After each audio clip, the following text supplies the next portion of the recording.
आपका क्या तारुफ है?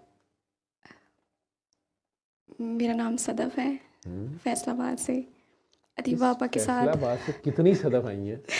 फैसलाबाद आपका से क्या एक ही नाम है? सदफ़ है मेरे ख्याल से। हैं? सबा, ये डॉक्टर सबा, और आप सदफ हैं। सदफ़। आप अदीबा आपा के रेफरेंस से आई हैं। जी। अदीबा आपा के रेफरेंस से तो उनकी एक नीस ने आना था, जो वो पीछे बैठी हुई है। तेरा मैं पहले भी आई हूँ, वो जब आप उम्रा से आए थे और लाइट बंद थी और यहाँ पे बात हुई थी तब।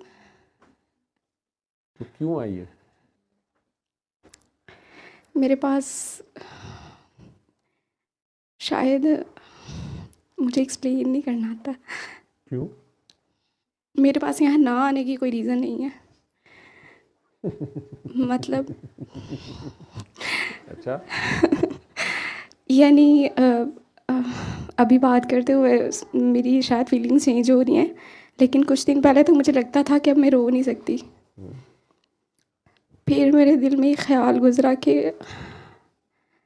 अगर मेरे पास बाबा का कॉन्सेप्ट ना होता देन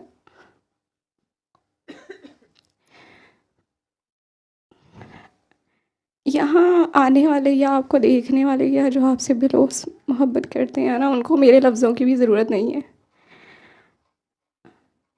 लेकिन जिन्होंने नहीं मानना, एक्सपीरियंस मुझे अपनी जर्नी अच्छे से याद ही नहीं है। किसने दुआ कराई थी आप? यूट्यूब से मैंने आपके साथ ही की हुई है। फिर उसके बाद अदीबा आपा तक कैसे पहुंची? दुआ कॉल सेंटर से। अच्छा, वो दुआ कॉल सेंटर से। फिर उसके बाद फैमिली में मेरे अलावा, यानी इंक्लूडिंग मी, हम लोग अहले सुन्नत कहलाते हैं, बट ट्रूली वो जो होते हैं ना कट्टर वहाबी टाइप, तो शिर्क शिर्क शिर्क शिर्क एवरीथिंग इज शिर्क। तो आज भी आते हुए मैं वो सारी बातें याद कर रही थी और मैं आपा को बता रही थी कि बहुत सी बातें कि मुझे नहीं याद अपनी जर्नी, लेकिन मुझे ये भी नहीं याद कि एक दो बार मैंने लाइव सेशन में बात की हुई है आपके साथ। तब मैंने बताया था कि मैं मानती नहीं थी, तो ऐसे ऐसे ऐसे ना आप ख्वाब में देखती थी मैं आपको, चिढ़ती थी मैं, क्योंकि मेरे लिए तो दुनिया के सारे मर्द जो थे ना, वो मैं एक फ़िक्रा बोलती होती थी कि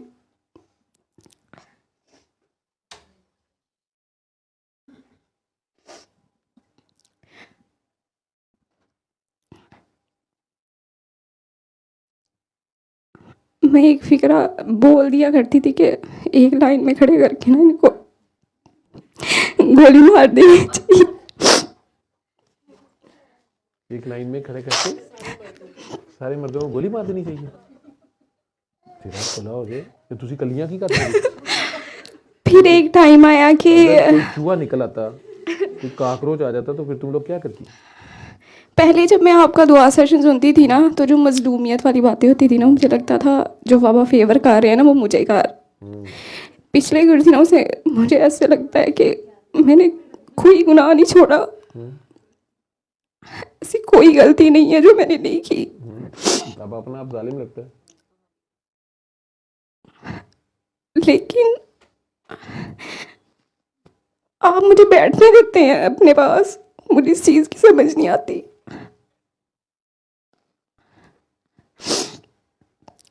मुझे जब कभी हौसला तसल्ली चाहिए होती है, इवन बचपन की कुछ तल्ख यादों की वजह से मैं अपने फादर को गले नहीं लगा सकती थी। हालांकि उनका किसी चीज़ में कोई कसूर नहीं है, सिर्फ इसलिए मैं उनको कसूरवार मानती थी कि उन्होंने मेरी हिफाजत नहीं की। तो वो जो एक कुछ हादसे आपके साथ हो जाते हैं, आप हरास हो जाते हो या इस तरह अपन हो क्या, तो मुझे लगता था कि मैं, मतलब बहुत शदीद गुस्सा था मुझे मर्दों पे। लेकिन फिर आप, हालांकि शुरू में जब मैं आपको देखती थी तो मैं तब भी अल्लाह ताला से लड़ती थी कि ये क्यों आते हैं मेरे ख्वाबों में, क्योंकि आप मर्द थे, और ये मेरी तरफ देख के क्यों हंसते हैं। तो पता नहीं, मुझे आगे पीछे करके भी याद है जितना आ रहा है। आपके बाबा जी ने मुझे मनवाया था कि बस कर दो, थोड़ा सा सरेंडर कर दो। क्योंकि मैं आपको भी सुन रही थी और जो शाकिर उज़ैर साहब हैं उनको भी सुन रही थी। इसके अलावा इल्म मेरे पास इतना था, अक्ल इतनी थी, जहानत इतनी थी कि आई थिंक मैं CID में बहुत अच्छी जॉब कर सकती थी। सारा कुछ ज़ीरो हुआ, अल्लाह का शुक्र है। पता नहीं हुआ है कि नहीं हुआ, पता नहीं। इतना मैं सुनती भी थी, मुझे आप बस मैं ये आपके बारे में जितना सुनती जाती थी ना, हकारत की नज़रों से नहीं, तजस्सुस मुझे होता था कि ये जो सब कह रही हैं, कर रही हैं, क्या ये सारी चीज़ें वाकई रिस्क करती हैं। मतलब कुछ लोग होते हैं जैसे गंदी मक्खी होती है ना, वो गंद ढूंढ रही होती है। तो मुझे नहीं पता मैं क्या ढूंढ रही थी, सुनती भी थी, चीज़ें अभी तक मुझे समझ में नहीं आती, लेकिन मेरे जहन में जो क्वेश्चन होते थे ना, तो अल्लाह ताला ने वो बहुत सारे क्वेश्चंस मेरे क्लियर किए। बेशक वो थोड़े थोड़े टाइम के लिए अल्लाह ताला ने मुझे मनवाया, उसके बाद से वो मेरे जहन से गायब हो जाती हैं, चीज़ें तकरीबन रेज हो जाती हैं। फिर जहाँ जहाँ मुझे ज़रूरत होती है अल्लाह ताला मुझे याद करवा देते कि अच्छा ये तुम मानी हुई हो, अब इसको छोड़ दो। एक टाइम था, अल्लाह ताला ने मुझे भी मौका दिया था अपने घर का, और मैं वहाँ खाने काबा के सामने खड़े हो के इसलिए रोई थी कि मुझे कोई फील नहीं थी आ रही। मैं सबको देख रही थी कि सारे रो रही हैं, और वो बड़ा खूबसूरत सा मंजर था। फिर मैं भी रोई, लेकिन मैं इसलिए रोई, उनमें ज़्यादा मर्द थे जो मैं इसलिए रोई थी कि मुझे कुछ भी फील नहीं हो रहा। तो आप इसलिए रो रही थी, मुझे रोना क्यों नहीं आ रहा? जी, मैं इसलिए रो रही थी कि मतलब इतनी ज़्यादा पता नहीं क्या मैं गुनाहगार इतनी ज़्यादा हूँ या क्या, बहुत सारी फीलिंग्स एकदम से थी, लेकिन मैं बाकी इसलिए रोई कि मुझे कुछ भी फील नहीं हो रहा, और ये तो होना चाहिए कुछ भी फील। लेकिन जब हम मदीना मुनव्वरा की तरफ जा रहे थे,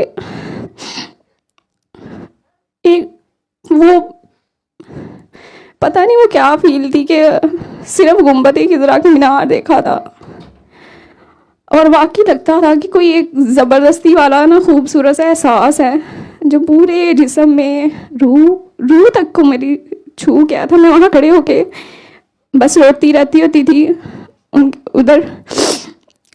नमाज मैं तकरीबन वहाँ कुछ भी नहीं किया, मुझे नहीं याद कि तब मैं आपसे लिंक थी नहीं थी, लेकिन मेरी बहुत सी गिरें जो थी ना, जो इमामत वाली गिरें होती हैं कि इमाम जो होता है ना उसके पीछे चलते हैं, वो अल्लाह ताला ने वहाँ खोली थी, क्योंकि मुझे समझ आ ही नहीं सकती थी। मेरा इल्म के बूथ शायद बहुत ज़्यादा थे, शायद नहीं थे ही, बहुत ज़्यादा मज़लूमियत के थे।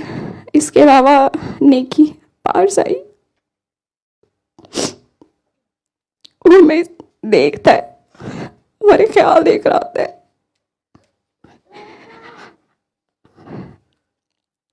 फिर आगे काके काकियों की जो टेस्टिमनीज सुनती होती थी ना, उनमें से कोई बात मेरे जहन में रह जाती होती थी।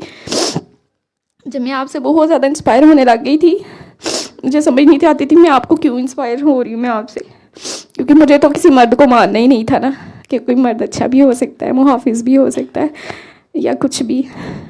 और स्पिरिचुअलिटी में मैं जितनी पढ़ाइयाँ करके देख चुकी हुई थी, मेरे अपने मसले जो किसी तरह से हल हो ही नहीं पा रहे थे।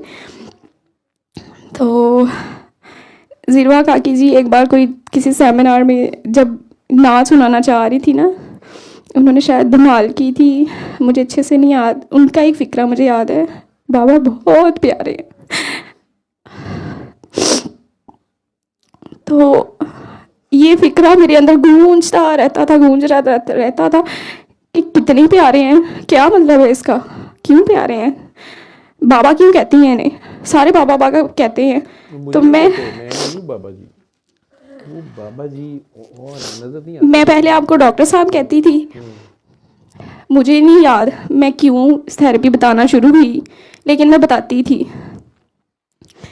फिर ऐसे हुआ कि कुछ ऐसे मौके आए, मुझे याद है मेरे जैसा शीर शीर कहने वाली बंदी ने अल्लाह नहीं कहा, मैंने बाबा कहा, और मैं बहुत हफ्ते इस चीज़ के शौक में रही थी कि ये मैंने क्या किया। कोई सिचुएशन इस तरह की थी, बहुत क्रिटिकल सिचुएशंस थी, जहाँ शायद शायद उस लम्हे में मैं थी, मेरी वालदा थी, शायद हम मजलूम थे, मुझे एग्जैक्ट तो नहीं पता। और वो इतना बड़ा तमाशा लग सकता था, तो मैंने बाबा कहा और मुझे याद है मैं बाबा बाबा बाबा कर रही थी। और अल्लाह ताला ने उस वक्त को मेरे लिए कैसे बदला। अल्लाह ताला ने फिर शायद आपने मेरी उंगली पकड़ी हुई थी। और मैं अभी भी कहती हूँ कि मुझे पहले शौक़ था, बहुत कुछ जानने का शौक़ था, अब नहीं है। और कहती हूँ अल्लाह ताला मुझे कुछ नहीं जानना, लेकिन मुझे इनके साथ रहना है, क्योंकि कोई और मुझे बर्दाश्त नहीं कर सकता।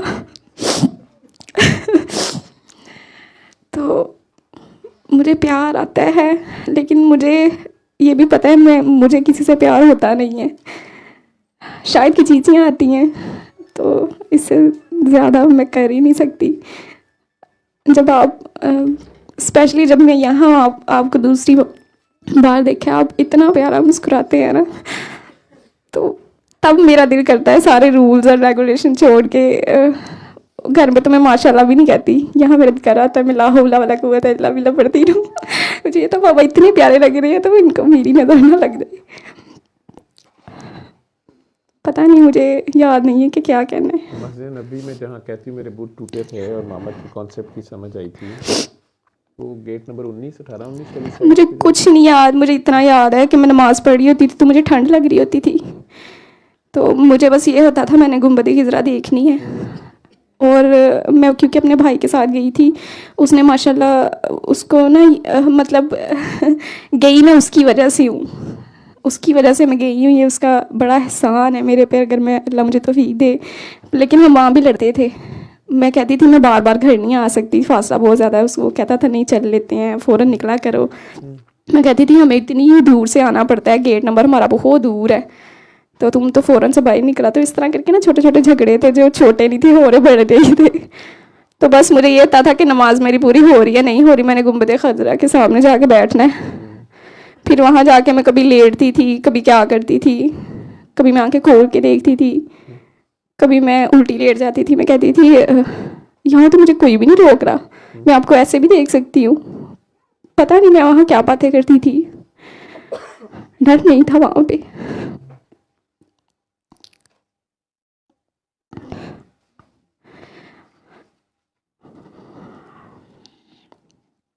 मुझे जो अल्लाह आप बताते हैं ना, उसके अलावा मुझे कोई अल्लाह समझ में आ नहीं सकता।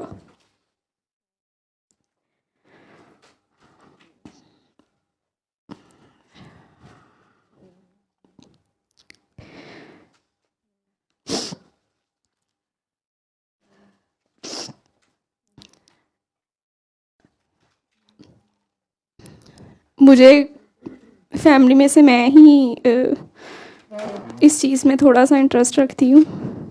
तो मैं सोचा करती थी हैरानगी से, मैं कभी लीला शरीफ जाऊँगी।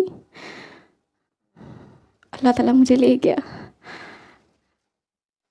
और फिर अल्लाह ताला ने मुझे वो जो मेरे दिमाग को लेके और मज़ार को लेके, शायद मुझे मज़ारों पे भी बहुत गुस्सा था। मुझे वहाँ पता चला कि आयत सिर्फ़ कुरान की आयत नहीं होती, अल्लाह के बंदे वो अल्लाह की निशानियाँ हैं चलती फिरती। अल्लाह ना करे अगर मैं आज मर जाती हूँ या मेरा कोई प्यारा चला जाता है, तो डेफिनेटली मैं उनकी कब्र पे जाऊँगी। तो जो अल्लाह के बंदे हैं, हम किस जिगरे से उनको कह रहे होते हैं कि इन्होंने पूजना शुरू कर दिया, या इसको पता नहीं किस तरह के फ़िक्रे यूज़ करते हैं। बस जल कर जाती हूँ, फिर कहती कुछ नहीं हूँ, क्योंकि मुझे लगता है मैं बहुत तल्ख़ बोलती हूँ। लेकिन ये है कि मैं जहाँ पोलाइट होती हूँ ना, वहाँ मुझे ऐसा लगता है मुझे ऐसे लगने लगा है कि जो मैं ऑथेंटिकली हूँ ना, कभी कभी मैं लोगों को ज़्यादा मार्जिन दे जाती हूँ, तो उससे मेरा भी नुकसान होता है, अगले का ज़्यादा हो जाता है। तो जहाँ मैं बिल्कुल जो मैं वाली सदफ हूँ ना, कि मैं धड़ल्ले से कह देती हूँ कि बात समझ में आ रही है कि नहीं आ रही, तो वहाँ मेरी भी बचत हो जाती है, सामने वाले की भी हो जाती है।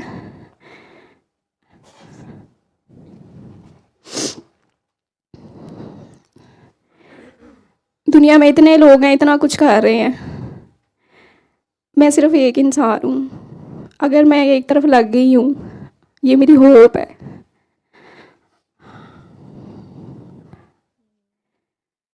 पता नहीं, आप बस मुझे थाम के रखें, मुझे कुछ नहीं आता। माइक किसी और को दे, तू पुट्ठा ना बोल दे।